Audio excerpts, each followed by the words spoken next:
सबका choose life now Hindi channel के Bible study में स्वागत है। फसह का पर्व आ गया है, यीशु का समय निकट है और वह अपने शिष्यों के साथ भोज पे बैठे हैं। यह उनका अंतिम भोज है। यूहन्ना रचित सुसमाचार 13वां अध्याय पद संख्या 21।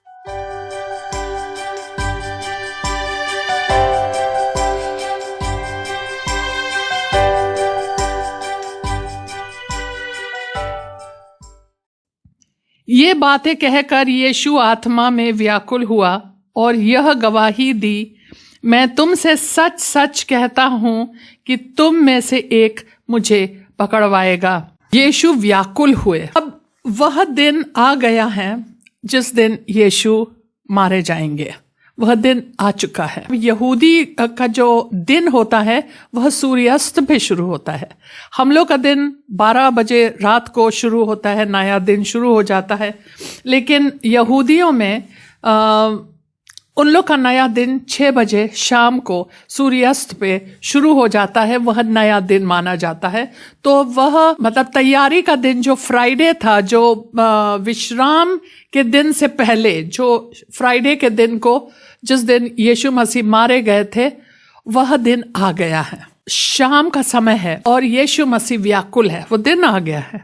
उनको बहुत कुछ झेलना है। और सबसे पहले यीशु मसीह एक इंसान होने के नाते उन्होंने नाते रिश्ते जोड़े हैं अपने शिष्यों के साथ, और उनको इस चीज की दुख है कि तुम में से एक मुझे पकड़वाएगा। जो मेरे साथ कटोरे में हाथ डालकर मेरे साथ भोजन कर रहा है, वही मेरे ऊपर लात उठाएगा। इस चीज को मतलब कोई तुम्हें पकड़वाना चाह रहा है, विश्वासघात करना चाह रहे हैं, तो अगर कोई आपके साथ या मेरे साथ विश्वासघात करे तो हमें भी बहुत बुरा लगेगा। लेकिन यह है कि अगर कोई अन्य व्यक्ति आपके साथ विश्वासघात करे या आपको धोखा दे, शायद आपको इतना बुरा ना लगे। लेकिन अगर आपके करीब के कोई लोग, आपके घर वाले के कोई, आप ही के घर के कोई आपके ऊपर ऐसा व्यवहार करे और आपको बेच दे या पकड़वाए, तो बहुत बुरा लगेगा। और यह चीज़ यीशु को व्याकुल कर रहा था। वह जानते थे कि हमारे सबसे करीबी लोग जो है, उनमें से एक हमें पकड़वाएगा ताकि हम मारे जाए। उनमें से एक हमें जानने से इनकार कर देगा और साथ साथ में हमें शारीरिक रूप से बहुत ज़्यादा हमें दुख झेलना होगा। आज के दिन हमें मारा जाएगा और साथ साथ में बहुत सारे आत्मिक दुख भी होगा, क्योंकि हमारा परमेश्वर हमसे मुंह फेर लेगा। मेन तो वही था, क्योंकि यीशु मसीह पाप बनाए गए और परमेश्वर ने उनको त्याग दिया। इसलिए वह क्रूस से रो के कहता है, हे परमेश्वर, आपने मुझे क्यों त्याग दिया। यीशु मसीह को सब कुछ पता था। अभी उन्होंने पद संख्या 18 में भी यही कहा, जो मेरी रोटी खाता है उसने मुझ पर लात उठाई। वो जानते थे और वो कहता है, मैं पहले ही तुम्हें बता रहा हूं ताकि बाद में तुम्हें यह ना लगे कि हमें पता नहीं था। जरूरी है कि वह लोगों को समझाए कि मुझे पता है कि तुम मुझे धोखा दोगे। ये कोई चीज हमारे लिए एक मतलब अचंबा वाली बात नहीं होगी कि ओहो, इन लोगों ने मेरे साथ क्या कर दिया। हमें पता है, मैं अभी से बता रहा हूं तुम्हें कि तुम ऐसे करोगे। लेकिन वह व्याकुल थे। चेले संदेह से कि वह किसके विषय में कहता है एक दूसरे की ओर देखने लगे। उसके चेलों में से एक, जिससे यीशु प्रेम रखता था, यीशु की छाती की ओर झुका हुआ बैठा था। सो चेले ने जब ये सुना, वो भी परेशान हो गए, वह भी संदेह करने लगे।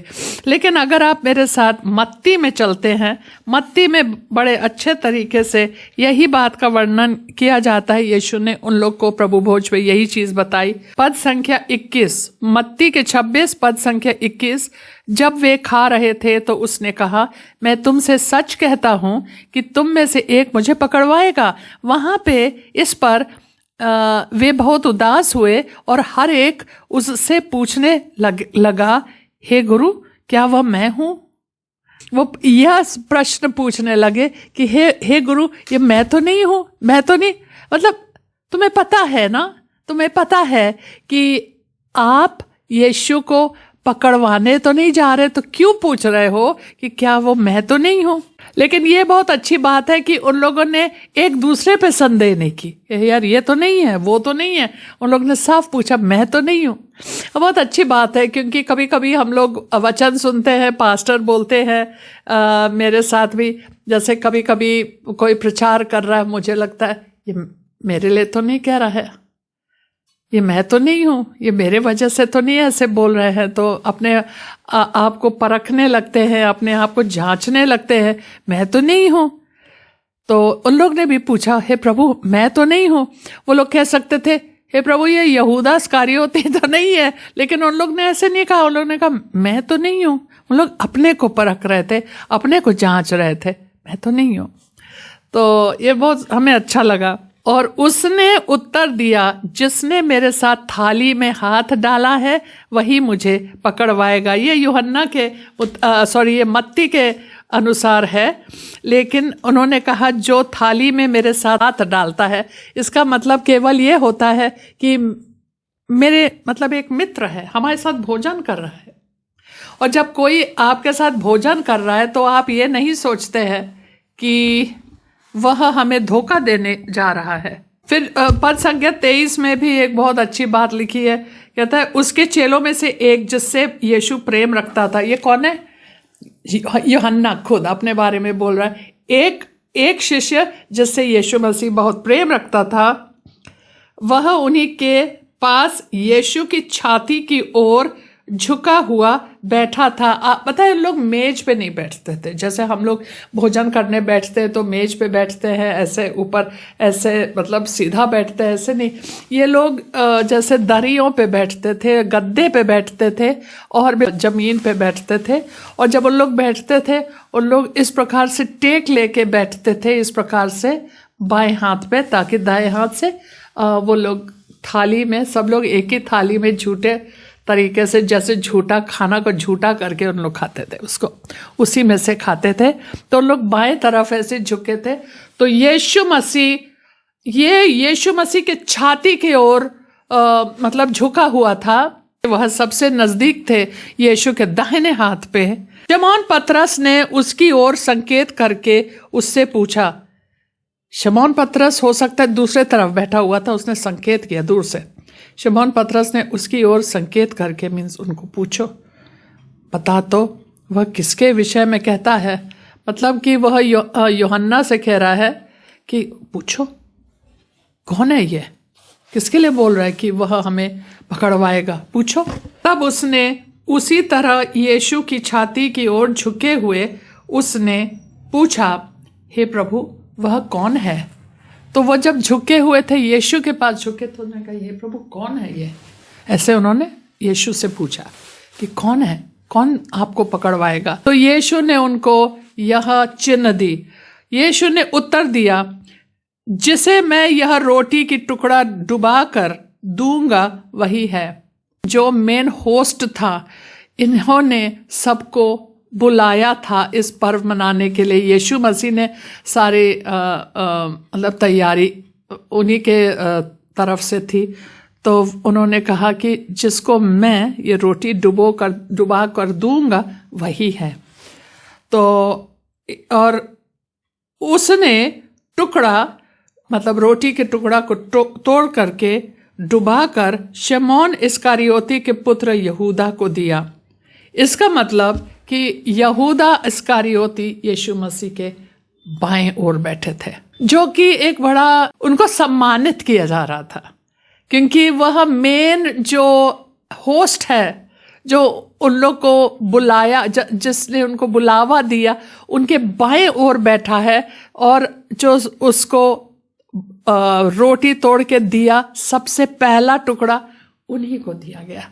ये सोचिए, वो उनके बाएं ओर बैठे हुए थे और वो उनसे दूर झुके हुए थे, क्योंकि वह भी ऐसे थे, यीशु इस तरफ और वह उनसे दूर झुके हुए थे, लेकिन यूहन्ना उनके ओर झुके हुए थे। एक चीज और मैं बताना चाहती हूँ, ये जो उनको पकड़वाने जा रहा है, यीशु मसीह को उनके योजना के बारे में, उनकी प्लानिंग के बारे में सब कुछ पता है। मत्ती के 26 अध्याय में भोजन से पहले अस्कारियोती फरीसियों के पास जाता है और उन लोग से कहता है, अगर मैं उनको तेरे हवाले कर दूं तो तू क्या देगा हमें? फिर उन्होंने कहा, हम लोग तुम्हें 30 सिक्के, चांदी के सिक्के देंगे। तो वो उसके लिए राजी हो गया। 30 चांदी के सिक्के यहूदा अस्कारियोती के बैग में था। उन्होंने अपने उद्धारकर्ता, जिसके साथ अभी बैठा है, जिसके साथ भोजन कर रहा है, जिसने उनके पैर धोए, उन्होंने उसको बेचने के दाम ऑलरेडी ले ली है और भोजन में बैठा है। इसलिए यीशु ने कहा, मानव पुत्र जैसे जाता है वो तो अपना, जैसे लिखा है, जैसे परमेश्वर की योजना है उसके हिसाब से वो उसी के अनुसार जा रहा है, लेकिन हाय उस पे जिसके वजह से वह पकड़वाया जाएगा। हाय उस पे, हाय यहूदा अस्कारियोती पे। इसीलिए यीशु उनको ताना नहीं दे रहे थे इतना, लेकिन हमें लग रहा है यीशु मसीह हर एक प्राणी से इतना प्रेम करता है, उनको दुख हो रहा होगा कि यार तुमने ऐसे क्यों किया। उनको नरक जाना है। आपको पता है यहूदा अस्कारियोती ने अच्छा काम तो नहीं किया, क्षमा भी नहीं मांगी कि उनको माफ किया जाए, कि उनको अनुग्रह मिले, ऐसा नहीं। उनको बुरा जरूर लगा, उन्होंने 30 चांदी के सिक्के जरूर वापस फेंक दिया। लेकिन फरीसी लोग उनके आत्मिक अगवा थे, लेकिन उन्होंने कहा मैंने गलत काम किया, ये हमें नहीं चाहिए, ये 30 चांदी के सिक्के। वापस वहां खजाने में उसने फेंक दिया था। उन लोग ने कहा हम लोग को तुमसे क्या मतलब, हमने तो उनको पकड़ लिया। उन्होंने कहा वह निर्दोष आदमी है, मैंने तुम्हारे हवाले बेच दिया, मुझे बुरा लग रहा है, लो तुम्हारे चांदी के सिक्के। मतलब वो लोग आत्मिक अगवा नहीं थे। अगर हम में से कोई होता, हम लोग उनको बोलते कि जाओ माफ़ी मांगो और आप अपने जो ये गलत काम किया उसके लिए माफ़ी लो और अपनी आत्मा को बचाओ। इन लोग ने कहा हम लोग से क्या लेना देना, तुमने कह दिया हम उनको बेचेंगे, तुमने बेच दी, हम लोग ने पकड़ ली, जाओ मरो। 27 पद में, टुकड़ा लेते ही शैतान उसमें समा गया। शैतान ने ऑलरेडी उनको, अगर आप मत्ती के 26 पढ़ेंगे, ऑलरेडी जाके उनको बेच भी दिया, पैसे भी ले लिया। तब प्रभु भोज में आया और वो कह रहा है तुम में से एक हमें पकड़वाएगा। तो वो इतना ढीठ आदमी, जब बाकी ये सब मत्ती में लिखा है, बाकी लोग कह रहे क्या प्रभु हम तो नहीं, मैं तो नहीं हूं, तो वो भी पूछ रहा है मैं तो नहीं हूं। अरे तेरे पास तो पैसे भी आ गया है, तुमने तय सब कर लिया है, कह रहे मैं तो नहीं हूं। यीशु ने कहा तूने कह दिया। यीशु चाहता था कि यहूदा जाने तो हमको बेवकूफ नहीं बना रहे हो। शैतान उसके अंदर समा गया। बताओ, प्रभु भोज पे शैतान बैठा हुआ था। तब यीशु ने उससे कहा जो तू करता है तुरंत कर। परंतु बैठने वालों में से किसी ने ना जाना कि उसने यह बात उससे किस लिए कही। यहूदा के पास थैली रहती थी, इसलिए किसी किसी ने समझा कि यीशु उससे कह रहा है कि जो कुछ हमें पर्व के लिए चाहिए वह मोल ले, या यह कि कंगालों को कुछ दे दे। तो क्योंकि वह ट्रेजरर था, उनके हाथ में सारा पैसा था, लोगों ने समझा यीशु ने कह दिया, उनको टुकड़ा दिया। शैतान उनके अंदर समा गया और उन्होंने कहा जो तुम्हें करना जा कर, और तुरंत कर, तुरंत। यीशु को पता था आज ही का दिन है, फसह का दिन, वह फसह का मेमना है। आज ही के दिन फसह के मेमना जब काटा जाएगा, आपको पता है यही जो 14वां दिन था, ये उसमें शाम के समय, ये तो उस दिन के शुरुआत हो रही है, पिछले शाम, बृहस्पति के शाम। लेकिन अब जो होने वाला है शुक्रवार के दोपहर से यह मेमने काटे जाएंगे और उसी समय पे यीशु मसीह को मरना है, क्योंकि वह अनंत कुर्बानी अपना बनाएगा। वही फसह का मेमना है हमारा। तो वो कहता है जल्दी कर जो करना है, क्योंकि आज ही के दिन सब कुछ होना है। पद संख्या 30, अतः वह टुकड़ा लेकर तुरंत बाहर चला गया और यह रात्रि का समय था। यहूदा अस्कारियोती के आत्मा के लिए रात्रि का समय था। रात तो था ही, लेकिन उनके अंदर भी शैतान समा गया था, उनके आत्मा में भी रात्रि ही थी। रात आ गई थी उनके आत्मा के लिए। अब वो अंधकार में अनंत काल तक, वह अनंत काल तक उनकी आत्मा अंधकार में रहेगा, बिना कोई ज्योति, क्योंकि यीशु मसीह सच्चा ज्योति है। और जहां यीशु मसीह नहीं है वहां अंधकार है, राइट। अंधकार का मतलब क्या होता है कि ज्योति की घटी, ज्योति नहीं है तो अंधकार है। जहां यीशु नहीं है वहां आत्मिक अंधकार है। वह उस अंधकार में युगान युग रहेगा। उनके लिए रात्रि हो गई थी। बहुत दुख की भी बात है ना। इसलिए यीशु शायद उसको, हो सकता है, अपना प्रेम दिखा रहा था, पैर धो रहा था। ऐसा नहीं है कि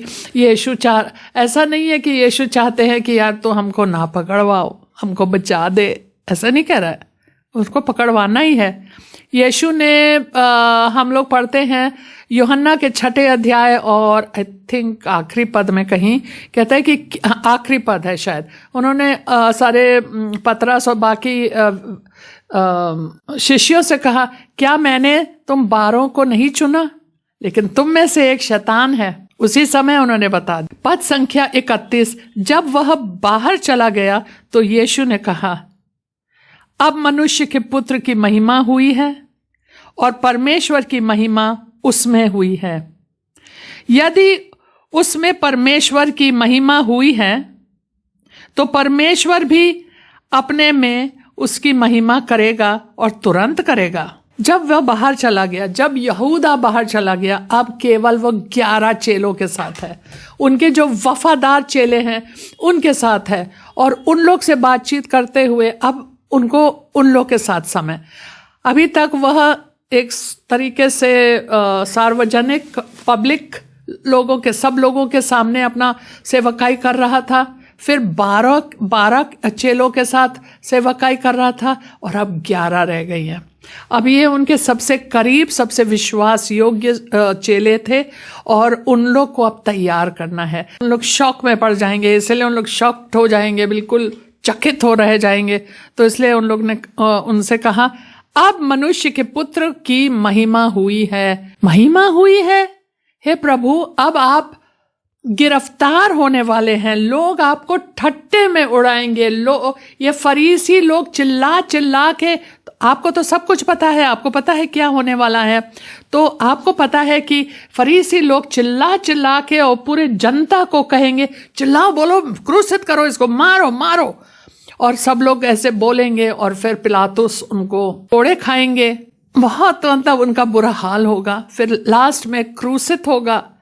उनको पता है कि उनके हाथों में, पैरों में कील ठोकी जाएगी, उनको लटकाया, सब चीज पता है। उनको ये पता है कि मेरा अत्यधिक अपमान अब होने वाला है। अब इससे बढ़ के अपमानित मेरे मुंह पे थूकेंगे, हमको मारेंगे, हमको डंडे से मारेंगे, हमको ठट्टे में उड़ाएंगे, हमको राजा के वस्त्र पहना के हमारे सामने दंडवत करेंगे, नकली नकली। फिर हमें क्रूस पे नंगा टांग देंगे, और हम पूरे शहर भर बाहर निकाले जाएंगे। अपने क्रूस लेके हम चलेंगे, और वो पूरे नगर भर लोग उनके ऊपर हंसेंगे, और उसकी बहुत बड़ा उनके ऊपर अत्याचार होगा, बहुत बड़ा उनके ऊपर निरादर होगा। लेकिन उसके बावजूद कह रहा है, अब परमेश्वर, अब मेरी महिमा का समय आ गया है। और कहता है, अगर मेरी महिमा है तो मेरे पिता का भी महिमा है, और अगर परमेश्वर की महिमा होगी तो परमेश्वर, कहता है, तो परमेश्वर भी अपने में उसकी महिमा करेगा। वह क्रूस के बारे में केंद्रित नहीं थे। वह अपने मन को जानबूझकर क्रूस के बाद वाले चीजों पर सोच रहे थे कि मैं मर तो जाऊंगा, मैं यहाँ पे अपमानित, लोग हमारा अपमान करेंगे, सब चीज़ होगा, मैं मर जाऊंगा, बहुत ज़्यादा मेरे ऊपर अत्याचार होगा, सब चीज़ होगा। लेकिन उसके बाद तीसरे दिन मैं जिलाया जाऊंगा, मुझे एक महिमा से भरा हुआ शरीर दिया जाएगा, और थोड़े दिन में मैं अपने पिता के पास, फिर मैं उसके ऊपर अपने मन को केंद्रित करता रहा। Praise God. जब आपके जीवन में, जब हमारे जीवन में ऐसी परिस्थितियां आती हैं, तो हमें यीशु से सीखना चाहिए और वही करना चाहिए कि हाँ, जरूर ये परिस्थिति आई है, जरूर मेरे जीवन में यह परीक्षा है, लेकिन इस परीक्षा से हम पराजित नहीं होने जा रहे हैं, हम इसके ऊपर जयवंत होने जा रहे हैं और मैं सिद्ध हो रही हूं। हमें उसके आगे देखना है। जब इम्तिहान होता है, बच्चे तीसरे क्लास में होते हैं तो तीसरे क्लास का इम्तिहान देते हैं, बड़ा टेंशन होता है। लेकिन तीसरे क्लास जब पास हो जाते हैं, चौथे में जाते हैं, और फिर वही चीज़ चौथे में होता है, फिर पांचवें में जाते हैं, छठे में जाते हैं। तो हम हर दिन सिद्ध किए जा रहे हैं। हमारी परीक्षा ही से तो हम सिद्ध होते हैं। जब हमारे विश्वास परखा जाता है तभी तो हमारा विश्वास बढ़ता है। पद संख्या 33। हे बालकों, मैं और थोड़ी देर तुम्हारे पास हूं, फिर तुम मुझे ढूंढोगे। और जैसा मैंने यहूदियों से कहा, जहां मैं जाता हूं वहां तुम नहीं आ सकते, वैसा ही मैं अब तुमसे भी कहता हूं कि जहां मैं जा रहा हूं वहां तुम नहीं आ सकते। अभी नहीं आ सकते ना, क्योंकि यीशु नहीं मरे तो हम कैसे उनके साथ जा सकते हैं। जब यीशु मरेंगे, पवित्र आत्मा भेजेंगे, हम नए सृष्टि बन जाएंगे, तब हम उस लायक होंगे कि हम यीशु के पीछे पीछे चले। पवित्र आत्मा का बपतिस्मा होगा तभी तो कहता है, बालकों, जहां मैं जा रहा हूं वहां अभी तुम नहीं आ सकते। 34। मैं तुम्हें एक नई आज्ञा देता हूं, एक दूसरे से प्रेम रखो। जैसा मैंने तुमसे प्रेम रखा है, वैसा ही तुम भी एक दूसरे से प्रेम रखो। यदि आपस में प्रेम रखोगे तो इसी से सब जानेंगे कि तुम मेरे चेले हो। यही हमारे शिष्य बनने का एक चिन्ह है। इसी से लोग जानने पाएंगे कि ये लोग, अगर हम एक दूसरे को धोखा देंगे, अगर हम एक दूसरे को इनकार करेंगे या उनको मदद नहीं करेंगे, तो फिर क्या फायदा। परिवार में ऐसे होता है क्या कि हम एक दूसरे को चाकू भोंक दे, एक दूसरे को बेवकूफ बना दे, एक दूसरे के साथ विश्वासघात करे। अगर ऐसे हो रहा है तो तुम मेरा भाई नहीं हो। तो कहता है यही शिष्य का चिन्ह होता है। इसी से लोग पहचानेंगे कि तुमने उसी प्रकार का प्रेम एक दूसरे के साथ किया। परिवार के अंदर, ख्रिस्तीय परिवार के अंदर, अपने परिवार के अंदर वो तो लोग वैसे ही प्रेम करते हैं। ख्रिस्तीय परिवार के अंदर उन्होंने कहा तुम्हें इस प्रकार का प्रेम रखना है जैसे मैंने तुम्हें उदाहरण दिया। उस बार उसने कहा ना, जैसे जो मैंने किया, मैंने तुम्हारे पैर धोए, तुम भी ऐसे करो। वो ये नहीं कह रहा था कि सबके पैर धोते रहो, कह रहा था एक दूसरे की सेवा करो, दीन बनो एक दूसरे के सामने। क्योंकि पैर धोने वाला जो चीज था वो सबसे नीचे स्तर वाला कोई इंसान, कोई नौकर या कोई वो करता है। तुम लोग दीन बनो एक दूसरे के सामने। मत सोचो कि मेरी सेवा कैसे होगी। तुम्हारी सेवा के, आप अपने सेवा के लिए ना बैठे रहो कि हमारी सेवा कब होगी। आप ये सोचो कि हम दूसरे के लिए क्या कर सकते हैं। तो उन्होंने कहा एक दूसरे से प्रेम रखो जैसे मैंने। बड़ा कठिन प्रेम है ये। यीशु ने अपने दुश्मनों के पैर धोए। अभी यीशु ने अपने दुश्मन को, जो उनको मारने के लिए तैयारी कर रहा है, उनको अपने बाएं हाथ बैठाया, सम्मान के स्थान दिया, उनको पहला वाला नवाला दिया, माफ किया होगा मैं तुम्हें क्षमा करता हूं। लेकिन उसने क्षमा प्राप्त नहीं की, क्योंकि क्षमा प्राप्त तभी हो सकता है जब आप मन फिराव करेंगे, जब आप अपने मन को बदल दोगे, जब आप अपने पाप से हट जाओगे, जब आप मुड़ जाओगे, तभी आपको क्षमा प्राप्त होगी। हम आपको क्षमा कर सकते हैं, लेकिन आप क्षमा के योग्य हैं कि नहीं उससे हमें नहीं मतलब। मैं आपको छोड़ रही हूं। और इस प्रकार का प्रेम हमें आपस में दिखाना है एक दूसरे को, ठीक है। और यही हमारे शिष्य होने का चिन्ह होता है। 36 पद। शिमोन पतरस ने उससे कहा, अब शिमोन की कहानी। शिमोन पतरस ने उससे कहा, हे प्रभु तू कहाँ जाता है। शिमोन पतरस, हमेशा उनको सब कुछ पता होना होता है। तू कहाँ जाता है। यीशु ने उत्तर दिया, जहां मैं जाता हूं वहां तू अभी मेरे पीछे आ नहीं सकता, परंतु इसके बाद मेरे पीछे आएगा। कहता है अभी तो नहीं आ पाएगा।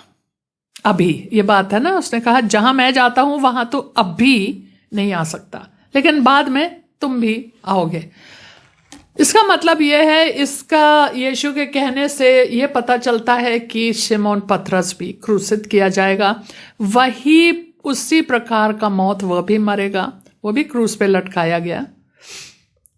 और पतरस तो बड़े जोशीला आदमी था, तो कहता नहीं नहीं, है ना, हे प्रभु मैं तेरे पीछे क्यों नहीं आ सकता। पद संख्या 37, पतरस ने उससे कहा, हे प्रभु अभी मैं तेरे पीछे क्यों नहीं आ सकता, मैं तो तेरे लिए अपना प्राण भी दे दूंगा।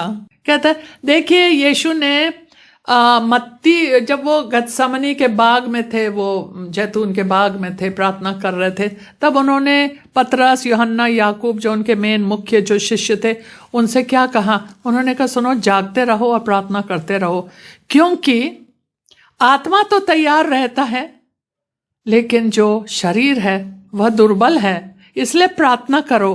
तो ये चीज यहाँ पे बहुत अच्छा फिट होता है कि पतरस चाहते तो थे, कहते मैं तो अपना प्राण तेरे लिए दे दूंगा, लेकिन जब समय आया मुकर गया, या तो डर गया। ऑब्वियसली इस वक्त देख रहा है क्या क्या हो रहा है, यीशु, अरे बाप रे, ये मेरे साथ ना हो जाए। तो उन्होंने कहा, मैं तो तेरे लिए अपना प्राण भी दे दूंगा। यीशु ने उत्तर दिया, क्या तू मेरे लिए अपना प्राण देगा? यीशु सब चीज जानता है, याद रखिए, सब चीज, इसलिए उन्होंने पहले से बता रहा है ताकि इन लोग को झटका ना लगे कि अरे यीशु के साथ क्या हो गया। बाद में उन लोग याद करेंगे कि यीशु ने ये कहा था, वो भी कहा था, तुम इस मंदिर को गिरा दो, मैं तीसरे दिन उठा दूंगा। तो उन्होंने कहा, क्या तू मेरे लिए अपना प्राण देगा? यीशु ने उनसे कहा, तू मेरे लिए प्राण देगा? देगा, एक दिन देगा। मैं तुझसे सच सच कहता हूं कि मुर्ग बांग ना देगा जब तक तू 3 बार मेरा इनकार न कर लेगा। उनको पतरस के इनकार करने से इतना दुख हुआ होगा, वो तो स्वाभाविक था, वो डर गया था, उनके अंदर पवित्र आत्मा तो नहीं था, लेकिन यीशु को सब कुछ पता था और उन्होंने उनसे पहले से ही बता दिया, तो क्या प्राण देगा मेरे लिए?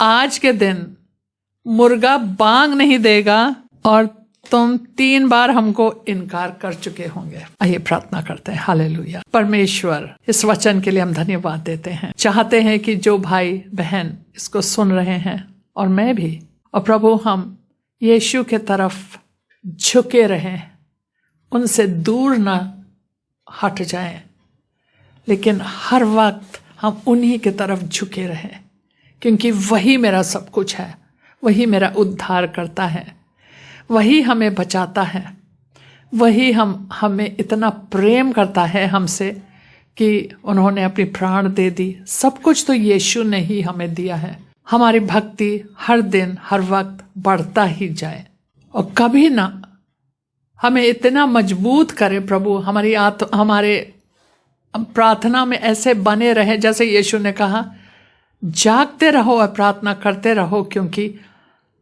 आत्मा तो तैयार रहता है, आत्मा में हमारे अंदर पवित्र आत्मा है, लेकिन शरीर के बारे में क्या कहे, वो तो दुर्बल है, वह अपना करना चाहता है। चाहते हैं कि हम अपने शरीर को अपने आत्मा के अधीन करते रहे, प्रार्थना में बने रहें। ये सारी प्रार्थना हम यीशु मसीह के नाम से मांगते हैं। आमीन। आप सबको जय मसीह।